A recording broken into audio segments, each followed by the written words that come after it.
जय हिंद साथियों, स्वागत है आपका self study classes with Sumit Jain YouTube channel और दोस्तों ऐप में। दोस्तों बहुत सारे स्टूडेंट को ऐप डाउनलोड नहीं करते बन रहा है या फिर कर भी लिया है तो कोर्स भी नहीं देख पा रहे हैं। तो मैं आज उनको बता दूं कि ये जो सेल्फ स्टडी क्लासेस इस प्रकार से जब आप प्ले स्टोर से करते हैं तो ये आपका वेल जो है आइकन उसमें लगा हुआ है ना। तो इस प्रकार से सेल्फ स्टडी क्लासेस आपको सर्च करना है और ऐसे आइकन में आपको ऐप मिलने वाला है। ठीक है, तो दोस्तों हम देखें कि प्ले स्टोर में आपको इस प्रकार से दिखेगा ये सेल्फ स्टडी क्लासेस। ठीक है, ये प्ले स्टोर में आपको सेल्फ स्टडी क्लासेस का ऐप दिखने वाला है। ठीक है, ये इमेज उसमें डली है, ये आइकन, ये लोगो उसमें डला है। ठीक है, अब दोस्तों इसको इंस्टॉल करना है, यहां से आप इंस्टॉल करेंगे। ठीक है, अब इंस्टॉल करेंगे तो वहां पर आपको नंबर मांगेगा, जीमेल नंबर मांगेगा, तो आपको ओटीपी आएगा, तो आप रजिस्टर करके आगे बढ़ेंगे। वीडियो शुरू करते हैं। सबसे पहले देखें आंख शब्द का तत्सम है। मेरा निवेदन होगा आप भी कमेंट में उत्तर बताइए हमारे बताने से पहले।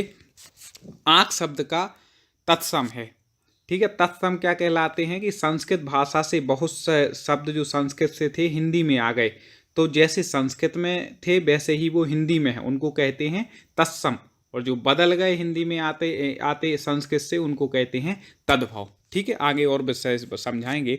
तो आंख शब्द को कहते हैं अक्षी। क्या कहते हैं? अक्षी। ए बी सी या डी आपको कमेंट में लिखना है। तो आंख शब्द का तत्सम हो जाएगा अक्षी। अगला देखें, कई बार पूछा गया है साखी शब्द का तत्सम। साखी शब्द, सबसे पहले तो आपको तत्सम जानने के लिए अर्थ जान लेंगे तो और अच्छे से बता देंगे। तो साखी का होता है साक्षी। कमेंट में आप उत्तर देते जाएं, देखें कौन कितनी आपकी तैयारी है, कितने लोग सही बताते हैं। रिक्शा किस भाषा का शब्द है? ये कई बार पूछे जाते हैं, तो आपको बता दें रिक्शा जो है वह किस भाषा का है? जापानी भाषा का।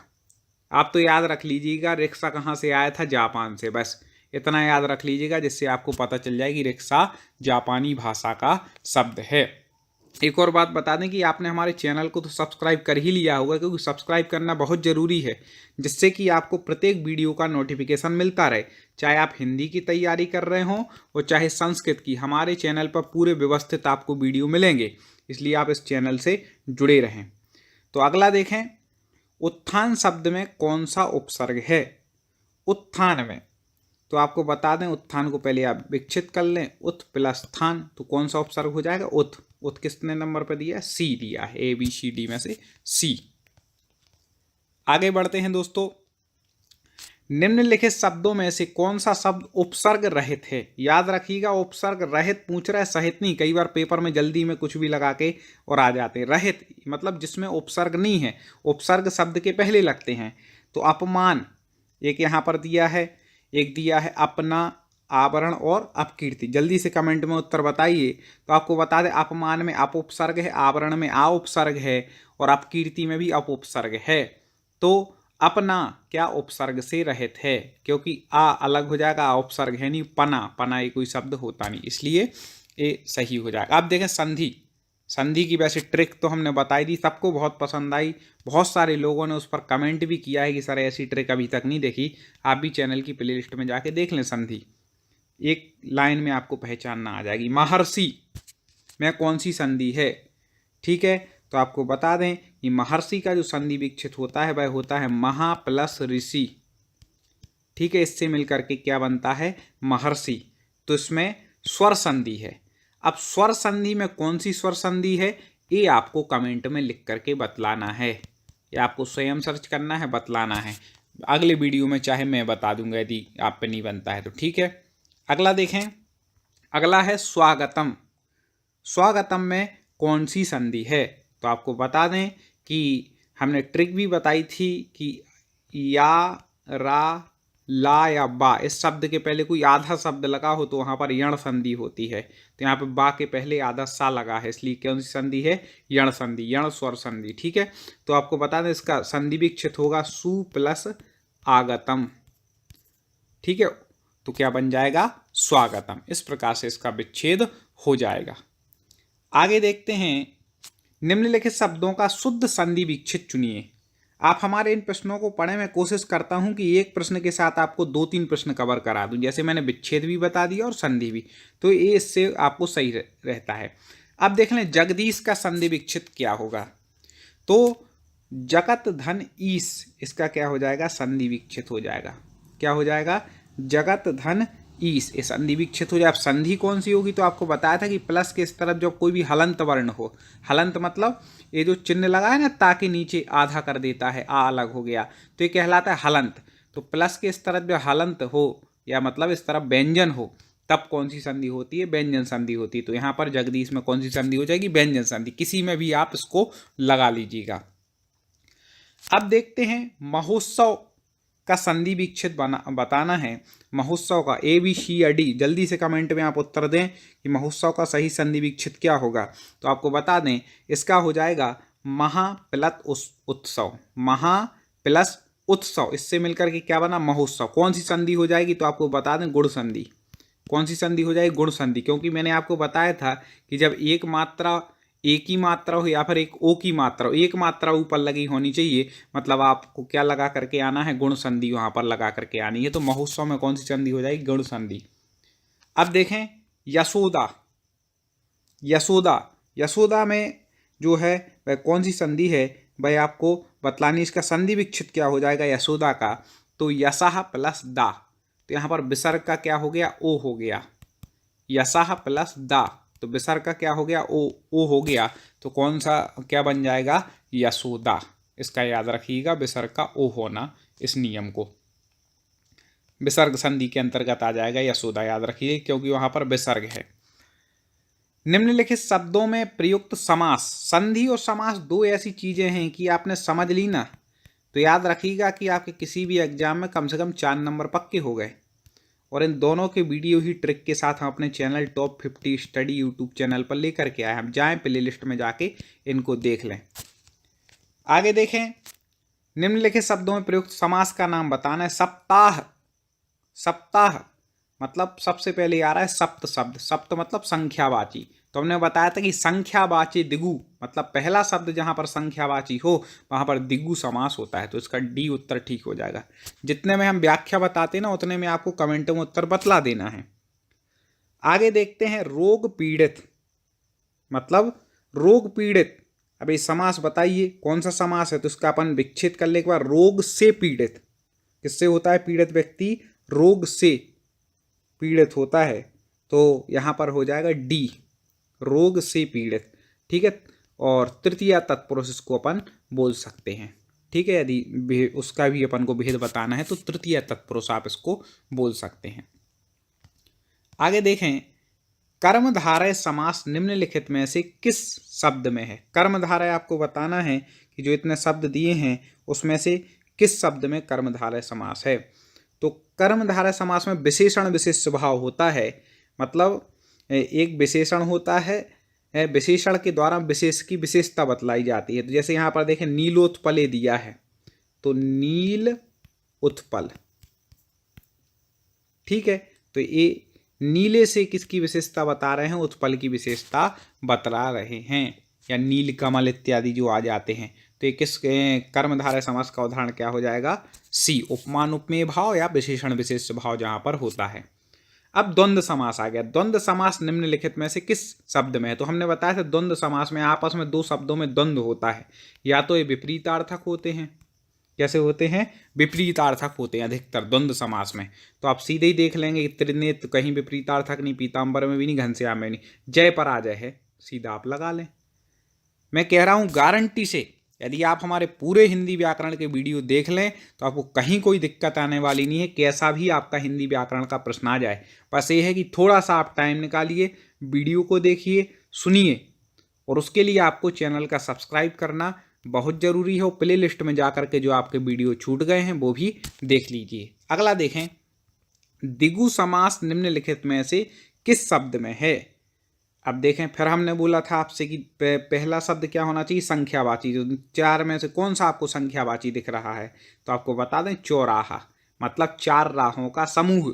समाहार अर्थ में हमेशा दिगु समास होता है, समाहारे दिगु संस्कृत में कहा गया।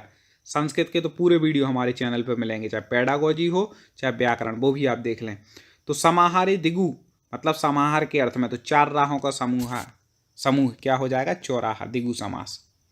आगे बढ़ते हैं, दावाग्नि शब्द का अर्थ है। अब देखें, कई प्रकार की अग्नि होती है और मैंने देखा बड़वाग्नि, दावाग्नि इत्यादि पूछे ही जाते हैं, इसमें सबसे ज़्यादा लोग कन्फ्यूज होते हैं, तो आज हम आपको वो याद करा दे रहे हैं। तो बता दें सबसे पहले तो दावाग्नि कहते हैं जंगल में लगने वाली आग को क्या कहते हैं, दावाग्नि। याद रखिएगा, जंगल में जो आग लगती है क्या, दावाग्नि। पेट की आग को कहते हैं जठराग्नि, क्या कहते हैं, जठराग्नि। और जल में लगने वाली आग को कहते हैं बड़वाग्नि या बड़वा अनल कहते हैं, ठीक है। बड़वा अनल, अनल मतलब भी क्या होता है, आग होता है, तो बड़वा अनल उसको कहते हैं। तो अब देखें आप याद कैसे रहेंगे। जंगल में आग लगती है दावाग्नि। जब कहीं जंगल में आग लग जाए तो व्यक्ति कैसे भागेगा, पैर दबा करके भागेगा, तो दावाग्नि क्या हो जाएगी, जंगल की आग, ठीक है। अब पेट का दूसरा नाम है जठर। पेट का कैसा है, दूसरा नाम क्या है, जठर। तो जठर है तो पेट की अग्नि को क्या कहेंगे, जठराग्नि। ऐसे आपको याद है, ये आपने सुन लिया मतलब आपको याद हो गया, देखना पेपर में भी आ जाए तो अब बन जाएंगे। अब जल में लगनी आग को क्या कहते हैं, बड़वानल या बड़वाग्नि, ठीक है। अब मान लो कोई समुद्र में आग लगी, समुद्र कैसा होता है, बड़ा होता है, भयंकर विशाल होता है, और जल में आग लग जाए बहुत बड़ी बात है कोई, तो बड़वानी बड़ी बात हो गई, तो क्या हो जाएगा, बड़वाग्नि। जल में आग लगना बड़ी बात है, इसलिए क्या हो जाएगा, बड़वानल या बड़वाग्नि। तो आपने तीनों याद रख ली, जंगल की आग क्या दावाग्नि, जठराग्नि पेट की आग, और बड़वानल या बड़वाग्नि किसकी आग हो गई, जल में लगने वाली आग, ठीक है। तीनों याद रखिएगा। उम्मीद है आपको पसंद आ रहा होगा। एक बार लाइक जरूर कर दें, लाइक बटन पर एक बार क्लिक कर दें तो हम लोगों को भी प्रोत्साहन मिलता है कि आप बहुत अच्छे से पढ़ रहे हैं। और कमेंट में ये जरूर लिख दें कि आप किस एग्जाम की तैयारी कर रहे हैं, तो आपके सिलेबस के अनुसार सब कुछ वीडियो आएंगे। आगे देखें, किस शब्द का अर्थ मयूर है। अब 4 शब्द दिए हैं, आपको बतलाना है कि 4 में से कौन से शब्द का अर्थ मयूर है। जल्दी से करें क्योंकि समय को बचाते हुए हमें पूरा काम करना है। कम समय में मैं सोचता हूँ कि आपको ज़्यादा कंटेंट मिले, ज़्यादा आपके लिए लाभ हो। तो मयूर कहते हैं, आपको बता दें, केकी, ठीक है।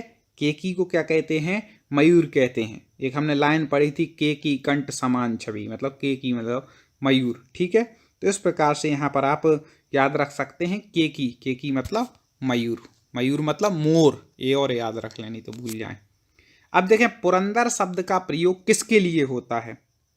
पुरंदर शब्द कई बार पूछा गया कि पुरंदर किसके लिए प्रयोग होता है, तो आपको बता दें कि इंद्र के लिए।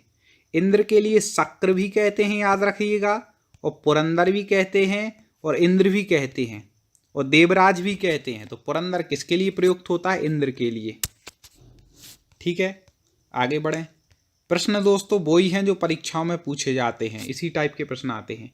इनमें से कौन सा शब्द पुष्प का पर्यायवाची नहीं है, ये याद रखिएगा कि क्या नहीं पूछा गई है। नहीं तो क्या कई लोग सोचते हैं निम्न में से कौन सा पुष्प का पर्याय, अच्छा पहले ही देखा कुसुम, आगे बढ़ गए, बस यही गलती कर जाते हैं। 1-2 क्वेश्चन तो मैंने देखा हर पेपर में व्यक्ति गलत करके आता है, उनसे हमें बचना है, और वो हम आपको अभ्यास कराते कराते उससे बचना सिखा देंगे। तो यहाँ पे पुष्प का पर्यायवाची नहीं है ये पूछ रहे हैं। कुसुम पुष्प का पर्यायवाची है, प्रसून भी है, और सुमन भी है, तो अनंग नहीं होगा। क्या, अनंग नहीं होगा, ठीक है। अब अनंग किसका पर्यायवाची है वो आप कमेंट में बताइए, देखते हैं अभी आपकी पढ़ाई कितनी है। तो 3 क्या हो गए, ये पुष्प के पर्यायवाची हैं, 1 नहीं है। आगे देखते हैं, निम्नलिखित वाक्य के लिए उचित शब्द चुनिए। मतलब वाक्यांश के लिए जो एक शब्द होता ना वो यहाँ पर पूछा गया है, तो अब बताते जाइए कमेंट में, जल्दी जल्दी उत्तर फटाफट, तो सब पे बनते हैं। ज्ञान प्राप्ति की इच्छा रखने वाला, जो ज्ञान प्राप्ति की इच्छा रखे वह कौन कहलाएगा, तो वह कहलाएगा जिज्ञासु। मतलब जिसके मन में जिज्ञासा हो, जानने की इच्छा भी कहलाता है जिज्ञासु, और ज्ञान प्राप्त करने की इच्छा भी कहलाता है जिज्ञासु। दोनों को याद रखिएगा। ज्ञानवान तो वो कहलाएगा जो ज्ञानी है, ज्ञाता कौन कहलाएगा, जो जानने वाला है, ठीक है। ज्ञानी को ज्ञानी कहते हैं, तो जिज्ञासु हो जाएगा।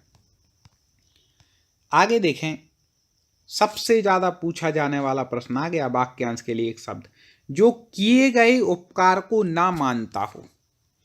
जो किए गए उपकार को ना माने उसको क्या बोलते हैं, कृतघ्न। अपन बोलेंगे उसको, भैया तुम कृतघ्नी हो गए, क्योंकि किसी ने तुम्हारे ऊपर उपकार किया और तुम उसको भूल गए, इसलिए वो क्या हो गया, कृतज्ञ। और इसके विपरीत यदि आ जाएगा जो किए हुए उपकार को मानता हो, जो माने कि इसने उपकार किया, तो उसको कहते कृतज्ञ। क्या कहते, कृतज्ञ, कि आप इनके प्रति कृतज्ञ हैं, आप उपकार को मान रहे हो। तो जो मानता है उसको कहते हैं कृतज्ञ, लेकिन यहाँ पूछा ना माने तो उसको कृतज्ञ कहेंगे, उत्तर ठीक हो जाएगा। आगे चर्चा करें उससे पहले आपको कुछ बेनिफिट बता देते हैं अनअकैडमी ऐप के। मैंने आपको शुरू में फ्री प्लान के बेनिफिट तो बताए थे, अब मैं वो महत्वपूर्ण बेनिफिट बताने जा रहा हूँ। यदि आप सब्सक्रिप्शन प्लान लेते हैं, प्लस सब्सक्रिप्शन, तो आपको बता दें कि उसमें आपको कंप्लीट सिलेबस के अनुसार आपका पूरा बैच मिलेगा, वीकली मॉक टेस्ट होंगे, आप अलग अलग बैच हैं, 10 महीने के लिए भी आप MPPSC प्री मेंस का भी बैच ले सकते हैं। और प्रत्येक मतलब मंथ में नए नए सेशन लॉन्च होते हैं, आप उनका भी लाभ ले सकते हैं। 2 ईयर फाउंडेशन बैच भी है, अभी मैं आगे सबके प्राइस भी बताऊंगा। बहुत महत्वपूर्ण आपके लिए बैच हैं। T20 days target MPPSC prelims launch every month होता है, उसका भी लाभ ले सकते हैं। और 3 मंथ के लिए भी बैच बनाया जाता है। आप MP के कोई भी एग्जाम की तैयारी कर रहे हो, MP forest, MP police constable, MP sub inspector, या फिर किसी भी MP के एग्जाम की तैयारी कर रहे हो, तो आप इस सब्सक्रिप्शन प्लान का लाभ जरूर लें। इसमें 50+ टॉप MP के जो एजुकेटर हैं, जिनको कई वर्षों का अनुभव है, वह डेली आपकी लाइव क्लास लेंगे। और एक मंथ में आपको 2500+ लाइव क्लास मिलेंगी अनअकैडमी ऐप के माध्यम से। डाउट क्लियरेशन सेशन होगा, हिंदी और इंग्लिश दोनों में आपको क्लासें मिलेंगी और नोट्स भी उपलब्ध कराए जाएंगे। 20,000+ आपको MCQ क्वेश्चन इसमें मिलने वाले हैं, तो आप जरूर से लाभ लें। और अनअकैडमी ऐप को डाउनलोड करने के बाद आपको क्या करना है, MPPSC व्यापम चुनना है, उसके बाद प्लस पर जाना है। और प्लस पर जाने के बाद यहाँ पर आएगा गेट सब्सक्रिप्शन, तो यहाँ पर आपको जैसे ही आप क्लिक करेंगे तो आपके लिए प्लान खुल कर के सामने आ जाएंगे, जिसमें मंथ का प्लान है 1440 का, 3 मंथ का है 3600 रुपये का, 6 मंथ का है 6480 का, 12 मंथ का है 7920 का, और 24 मंथ का 11,450 रुपये का प्लान है।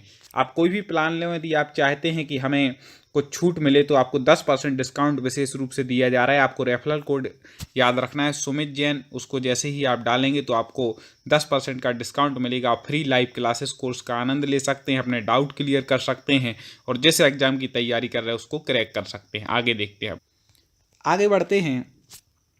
जो हर समय दूसरों के दोष खोजता हो, ठीक है ना, अपन नहीं कहते निंदक नीरे राखिए वाली बात करते हैं ना, तो हर समय उसकी आदत रहेगी दूसरों के दोष ही खोजेगा, तो उसको कहते हैं पर छिद्रान्वेषी।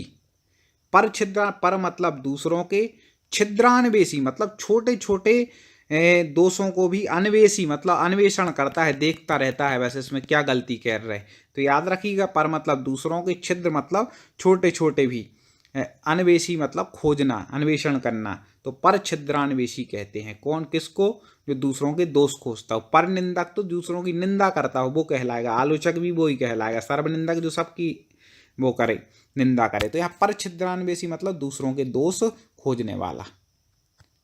और देखें, सौतेली माता के लिए प्रयुक्त शब्द है।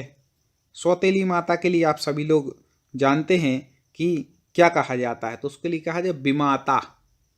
जो माता नहीं है वह क्या क्या कहलाएगी, विमाता। लेकिन सौतेली माँ भी माँ ही मानी जाती है, उसको विमाता की कोटि में आता है। कुमाता जो बुरी माता होती है, याद रखिएगा। सुमाता जो अच्छी माता है। तो यहाँ पे लेकिन पूछा है सौतेली माता के लिए, तो भाई क्या हो जाएगी, विमाता हो जाएगी। आपको तो बस कंटिन्यू हमारे वीडियो देखते जाना है, जितने भी वीडियो चैनल पे अपलोड हों। डेली आप 10-15 मिनट का समय निकालिए, कुछ दिन आप पढ़िए हिंदी व्याकरण में, कहीं आपको कोई दिक्कत आने वाली नहीं है। और मैं गारंटी से कहता हूँ कि आधे से ज़्यादा प्रश्न तो वो ही फंसेंगे जो हम आपके लिए ले करके आ रहे हैं। तो पिछले वीडियो जिसके छूट गए हों वो भी देख लें चैनल पे जा करके। अगला देखते हैं, जिसे जीता ना जा सके। अब जिसको जीता नहीं जा सकता है उसको क्या कहते हैं, जल्दी से कमेंट में उत्तर बता दें। तो वह हो जाएगा अजेय। जो जीता ना जा सके वह क्या हो जाएगा, अजेय। ठीक है, यहाँ पे अज्ञेय दिया है। अज्ञेय मतलब जो जाना जा सके। दुर्जय मतलब जिसको पार ना किया जा सके, इस प्रकार से होता है। तो यहाँ पे अजेय कहलाएगा वह। और देखते हैं, जो इंद्रियों से परे हो उसे क्या कहेंगे। जो इंद्रियों से परे हो, मतलब इंद्रियों से जिसको हम देख ना सकें, जान ना सकें, वह क्या कहलाएगा? तो आपको बता दें कि जो इंद्रियों से परे हो, हाँ थोड़ा सा कन्फ्यूज आपको बता दें, ने ये पूछा है जो इंद्रियों से परे हो, मतलब इंद्रियों को भी जिसने जीत लिया हो, तो वह कहलाएगा। कई प्रश्न ऐसे होते हैं जिनमें दो लगते हैं, क्या कहना चाह रहा है, तो यहाँ पर तो उत्तर हो जाएगा जितेंद्रिय, या फिर ऐसा कह सकते थे कि जिसने इंद्रियों को जीत लिया हो वह जितेंद्रिय। और कई बार और जो इंद्रियों के गोचर ना हो उसको कहते हैं अगोचर, जिसको इंद्रियों से ना जाना जा सके उसको कहते हैं अगोचर। ठीक है, अगम मतलब जहां पर ना जा सके उसको कहते हैं अगम, और अगणित जिसको गिना ना जा सके। तो यहाँ पर इसका भाव इनका ये लग रहा है कि जो इंद्रियों से परे हो, मतलब इंद्रियों को भी जिसने जीत लिया उससे भी आगे हो, भाई कहलाता है जितेंद्रिय। और यहाँ पर यदि ये लिख देते कि जो इंद्रियों से ना जाना जा सके तो उसको कह देते अगोचर। तो यहाँ पर जितेंद्रिय, आप इसका उत्तर ठीक लगा लेना। ऐसे आगे और संख्यावाचक विशेषण कितने प्रकार के होते हैं? पढ़े हो आपने विशेषण तो जल्दी से बता दीजिए दोस्तों कि संख्यावाचक विशेषण कितने प्रकार के होते हैं। कमेंट में आपको उत्तर बताना है। और सबसे पहले कौन इस प्रश्न का उत्तर कमेंट करके बिल्कुल सही देता है? हाँ बिल्कुल इन तीन में ही से है। तो आपको बता दें कि जो संख्यावाचक विशेषण हैं वह कितने, 3 प्रकार के होते हैं। बी उत्तर ठीक हो जाएगा। आगे बढ़ते हैं। कौन सा शब्द परिमाण बोधक विशेषण है? परिमाण बोधक विशेषण आपको बतलाना है, इनमें से कौन सा शब्द है? तो हाँ जल्दी से, ए बी सी या डी। तो आपको बता दें कि शेर भर दूध ये क्या है? परिमाण बोधक है। ठीक है, 4 गज तो संख्या बोधक हो गया। ठीक है, तो ये क्या हो जाएगा? शेर भर दूध, वह क्या हो जाएगा? परिमाण बोधक। आगे, प्रयोग की दृष्टि से विशेषण कितने प्रकार के होते हैं? विशेषण पढ़े हैं दोस्तों? जल्दी से बता दें। यदि ना पढ़े हो तो पूरी तैयारी करनी हो तो हमारे यूट्यूब चैनल टॉप 50 स्टडी को सब्सक्राइब कर लें जा करके, और इस वीडियो को भी आप लाइक कर दें, क्योंकि इसी चैनल पर हम आपको पूरा सिलेबस क्रम से पढ़ा रहे हैं और आगे भी पढ़ाएंगे। तो प्रयोग की दृष्टि से विशेषण कितने प्रकार के हैं? तो आपको बता दें प्रयोग की दृष्टि से विशेषण 2 प्रकार के होते हैं। आगे महत्वपूर्ण, इनमें से कौन विधेय विशेषण है? ऐसे प्रश्न आते हैं पेपर में, दिमाग घूम जाता है कई लोगों का। तो विधेय विशेषण बताना है, इनमें से कौन? तो आपको बता दें मेरा लड़का आलसी है, इस वाक्य में विधेय विशेषण है। ठीक है, इनमें से कौन सा शब्द मूलावस्था है? मूल अवस्था मतलब मूल रूप में है। तो आपको बता दें प्रियतर, ये तो मूल रूप में नहीं है, प्रियतम भी नहीं, सुंदर है। अब सुंदर की फिर अगली अवस्थाएं हो जाएंगी सुंदर तर, सुंदरतम। ठीक है, सुंदरतम सुंदरतर ये आगे की अवस्था है, मूल अवस्था क्या है? सुंदर। ऐसे ही होता है। दांत का उच्चारण स्थान क्या है? ठीक है, दांत का उच्चारण स्थान आपको बताना है तो वह हो जाएगा नाक। हिंदी में कितने वर्ण हैं? हिंदी में वर्णों की संख्या कई बार पूछी गई, बिल्कुल भी कंफ्यूज नहीं होना है, बचपन से ही पढ़े हैं। 52 वर्ण, 52 कड़ी। हिंदी भाषा का जन्म कहाँ हुआ है? उत्तर भारत, आंध्र प्रदेश, जम्मू कश्मीर, इनमें से कोई नहीं। जल्दी से बता दें हिंदी भाषा का जन्म कहाँ हुआ? तो उत्तर भारत में। ठीक है ना, मध्य प्रदेश, उत्तर प्रदेश सब उत्तर भारत के वो हैं अंग। हिंदी खड़ी बोली किस जिला में बोली जाती है? बोलियों से संबंधित प्रश्न आ गया। इस पीडीएफ में आपको सब कुछ मिक्स मिलेगा। तो रामपुर, मेरठ, देहरादून कहाँ पर बोली जाती है भैया? खड़ी बोली। तो रामपुर में, मेरठ में, देहरादून सभी में बोली जाती है। तो इनमें से सभी, इसका उत्तर ठीक हो जाएगा। अब वेरी वेरी आईएमपी प्रश्न आ गया आपका हिंदी भाषा से संबंधित, जिसको हम वेरी वेरी आईएमपी बोल दें, मतलब उसको आपको रट लेना है। ठीक है, भाषाई आधार पर सर्वप्रथम किस राज्य का गठन हुआ? भाषाई आधार पर किस राज्य का गठन हुआ है वो आपको बतलाना है। तो आपको बता दें कि भाषाई आधार पर सबसे पहले आंध्र प्रदेश का गठन हुआ था। हाँ, कई मित्र बिल्कुल फटाक से कमेंट कर देते हैं, बहुत अच्छा लगता है, ऐसे ही करते जाएं। भाषा के कितने रूप होते हैं? भाषा के रूप बताना है, कितने होते हैं? तो आपको बता दें कि भाषा के 2 रूप हैं। अब कौन कौन से हैं? तो भैया 2 रूप हैं, लिखित और मौखिक, 2 रूप होते हैं भाषा के। आगे, कौन सी भाषा इस देश की पुरानी है? अपन भाई भारत देश में रहते हैं, गर्व की बात है। तो यहाँ पर कौन सी भाषा पुरानी है? तो सबसे व्यवस्थित, तो जिस भाषा से सभी भाषाओं का जन्म हुआ, ऐसी संस्कृत भाषा सबसे पुरानी है। कौन सी भाषा होना चाहिए मध्य प्रदेश की प्रमुख भाषा है? मध्य प्रदेश की प्रमुख भाषा आपको बतलानी है, इनमें से कौन सी है? तो मध्य प्रदेश की जो प्रमुख भाषा है वह कौन सी हो जाएगी? यहाँ पर मागधी। कौन सी हो जाएगी दोस्तों? मागधी। हाँ, आगे, भाषा से संबंधित बहुत अच्छे प्रश्न हैं। मगही किस भाषा की उपबोली है? किस भाषा की उपबोली है भैया मगही? जल्दी से बता दीजिए। तो मगही जो है वह राजस्थानी भाषा की उपबोली है। किसकी है? राजस्थानी की। निम्न में से कौन सी भाषा भारत की प्रथम देश भाषा है? प्रथम देश भाषा आपको बतलाना है। भारत की प्रथम देश भाषा, तो देश भाषा है पाली। कौन सी है? पाली, याद रखना। दक्षिण भारत में हिंदी प्रचार सभा का मुख्यालय कहाँ पर स्थित है? कई बार पूछ लिया गया है, रट जाना चाहिए ये प्रश्न, तो कई बार मैंने देखा पूछा गया है।